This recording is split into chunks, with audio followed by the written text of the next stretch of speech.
And we pick up here, guys, boxing in Las Vegas, Nevada. And I say it all the time. Saturdays were made for championship tennis and championship combat sports. That's right, ladies and gentlemen. Frank the Ghost Martin taking on Tank Davis, 135-pound WBA champion. Now, listen, guys, Tank Davis is regarded as the new Mike Tyson in this today's boxing. He's very explosive. He's got nearly a 100% knockout ratio. He is very strong and powerful. Taking on Frank the Ghost Martin, someone he's kind of familiar with. They've sparred during the younger years of their career, but Frank the Ghost Martin undefeated. Tank Davis undefeated. Early on in this fight, ladies and gentlemen, Frank the Ghost Martin came out and he looked really good, sticking and moving with the jab. And if I were coaching anyone fighting Tank Davis, that's the exact strategy I would employ. Stick and move. Do not stay stationary. Do not get caught sleeping. Now, Frank the Ghost Martin, very athletic, very fast. Probably one of the most explosive fighters Tank Davis has ever fought. And early on, it showed as Frank the Ghost Martin stormed out to a 3-love lead. That's right, guys. He won the first 3 rounds. And we all know Tank Davis starts slow. But when we factor in being off for 400 days, that's a long time to be out of the boxing ring. Now, I think he did some time in jail for misdemeanor or something like that. But he's back, guys. And it looked like he was a bit rusty until we pick up here, ladies and gentlemen. That's right. After losing the first 3 rounds, he would come back and win the next 4 rounds. 4-3, I had it going into the 8th round. But it looked like Tank Davis saw something in that 7th round as he started to come on and corner Martin. And sure enough, ladies and gentlemen, in the 8th round, we call a stop to this contest by brutal knockout. And still, WBA champion, 135 pounds, Tank Davis. That's right, guys. Frank the Ghost Martin got a little bit sloppy there. That's right, guys. He did not see the uppercut coming, and it floored him. That's right, guys. Had him wobbly on the ropes there as Tank comes forward to set it up. You cannot get caught in that position up against the ropes. You have to keep the fight in the center of the ring. Stick and move, pivot, change directions, but do not get backed up there as Tank floors him. Then he runs and jumps on the ropes, celebrating here. Now, this fight was initially supposed to be held at the MGM Grand Garden Arena. Look, we've been to that arena many a times. Floor seats, watching Floyd Mayweather fight. Very astronomical. I would probably not spend that kind of money today, but look, we had tons of money back in the day. We would spend it. We would spend the $5,000-$6,000 for floor seats, but I wouldn't do that today. I'll tell you that. Not in this economy. But Tank Davis gets the victory there. They moved the fight to the T-Mobile Arena. I guess he had disputes with the MGM, but I mean, technically the MGM, they also own the T-Mobile Arena as well, so I'm not sure how they worked that out. But nonetheless, guys, he retains his belts, and he's undefeated, guys. Now, there's been talks about who's next. Is it Shakur Stevenson? I mean, is he retired or not? Is it Devin Haney, who just took a loss to Ryan Garcia? We all know Tank Davis destroyed Ryan Garcia, but Ryan Garcia tested positive for PEDs. So what's going to happen with the Devin Haney fight? Are they going to give Devin Haney his belts back?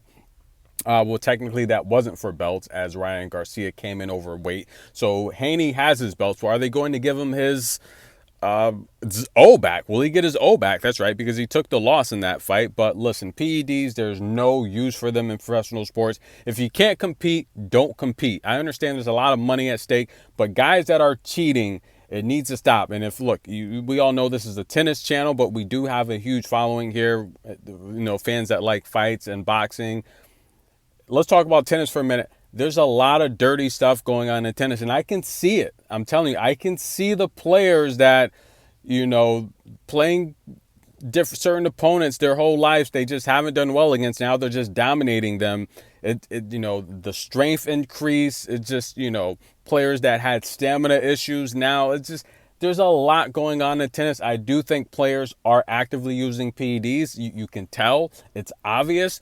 And I think something needs to be done, to be honest with you. And the same with boxing. There's no excuse for players that are on the needle. There's no place for it in sports. If you can't compete, leave the sport. Okay? To do it illegally, unacceptable. But nonetheless, Ryan Garcia, look, I don't know, man. He's a mess these days. But Tank Davis gets the victory. And he said, look, having time off, he learned a lot. He grew up as a man.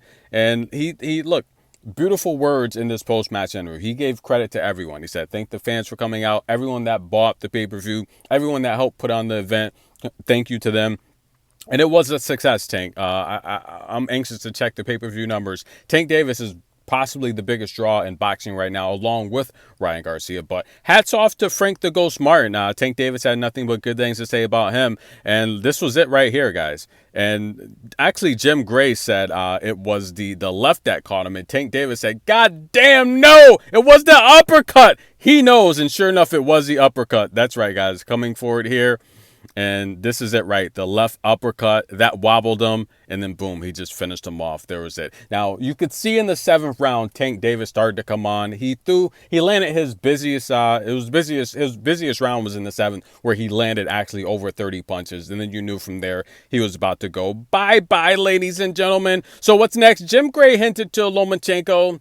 I think Lomachenko's getting old. I mean, I don't think he could hang in there with the blows from a Tank Davis. But then again, Tank Davis would have to make sure he starts faster, because if Loma starts picking him apart, then Loma could go on cruise control. But I don't think Loma could handle any of those bombs from Tank Davis as he's victorious. I think Tank could probably move up to 140. I think he could beat those guys there. And we heard him get into it with Errol Spence, and you know, because, you know, they're trained by James as well. So I don't know if he might even think about fighting Errol Spence. But personally, I think Errol Spence, he's got to go up to middleweight. You know, that fight with Bud Crawford last year, we was at that fight. Tickets were very expensive. We had fun, though, but it looked like he was drained. You know, he should. And Mayweather. By the way, is Mayweather still in Saudi Arabia? Did they let him go? Because I'm not sure if you guys heard. Mayweather somehow got caught up in a contract to where someone he was working with didn't pay the backhand of a bill, something to the tune of $25 million. Mayweather knew nothing about this. So he's in the States. Of course, we know Mayweather's nearly a billionaire, right? He's got plenty of money. So he's in the States doing his normal thing. But when he went back to Saudi Arabia for vacation, I guess they held him up and detained him, saying, look, we have this contract where your name is on it. Somehow, because your name's on it, you are liable as well. There's something to the tune, allegedly, right? This is allegedly, because I don't have all the facts here. Allegedly, something to the tune of $25 million that he owes on the back end because his name's associated with that contract, even though it's the other party that he was in the deal with. It's not him. So he offered to pay the $25 million so he could leave, but they're like, no, it doesn't really work that way. This is not like America, where if you're involved in bad business dealings like that, they can just detain you until they get to the bottom of it. So I guess that's what they're doing. He's still living it up, having a good time. He just couldn't leave the country. So I don't know if he's back. I should probably, I'll call my cousin and see if he can go by Mayweather's gym or something and figure something out. But nonetheless, to realize what's going on, because I haven't followed up on it. This was probably at least a month or so old. But nonetheless, I didn't see him at the fight tonight. So I think he's probably still in Saudi Arabia. But you could see Leonard Ellaby there, Mayweather's manager. But nonetheless, Frank said he started fast. He felt good, but he pretty much got too complacent there, right? He kind of let his guard down, and you can't do that against someone so explosive. That was a brutal knockout. But if you take a look at Tank's face, Martin did get off, and Tank said, you know, look, he was just a little rusty. He hasn't fought in, 14 months, but he's your winner, guys. He retains his WBA championship. And what's next for Tank?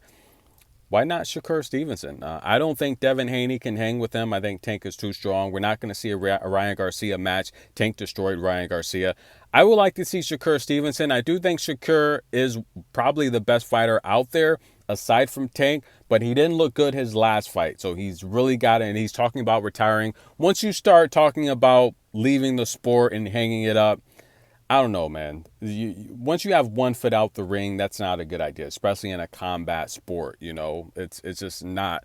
It's not good. But I thought Martin did very, very well. I mean, I could recall my time as an amateur. You know, I fought the state 2-time Golden Gloves champion. And look, just stick and move all day. Use my speed, jab, jab, stick and move. And that's what Martin did early on. And he had success, but he got too complacent. And your winner by knockout, Tank Davis. We'll be back, guys. See you later. I do have a nice pick, guys. Katie Bolter, Emma Raducanu, the second set. Katie Bolter is now the underdog to win that second set. I think Bolter is going to win the second set. And to be honest with you, I would tell you she'll win the match. I think she will win the match, but I don't know if Emma's going to finish that match. Her knee was banged up. And here's the thing. I don't think Emma has a level she can go to. I don't think she can play better than what she played in that first set. While Katie Bolter, being the defending champion, she's going to come back. I think she's going to play a little bit harder. I think Bolter has another extended level she can go to because she really gave that first set tiebreak away. She was up 4-1. And a lot of times in those situations, you see a person injured, possibly thinking about quitting. You might let your guard down a little bit. And that's the thing with tennis. I say this all the time. In tennis, when you let your guard down, the other person can run off 5-6 points, couple service games in a row, because tennis is about level. Once they take it to that next level and you're lagging, they're going to run off points. Tennis is all about level. And I felt that's what happened with Bolter in that first set tiebreak. I do think Bolter wins the second set without a doubt. So she's the underdog. I would recommend you take Bolter to win the second set. Here's the thing. If it gets to a third set, I could very well see Emma Raducanu pulling out of that match. I could see that happening. And then if Bolter advances to take on Bianca, that's going to be a good match. But remember, Bianca's going to have. I'm sorry, it's not going to be Bianca. That's the Netherlands. Pliskova or Diane Perry. That's going to be a good match there. We'll see who wins that as well. We'll be back, guys. Have a good night.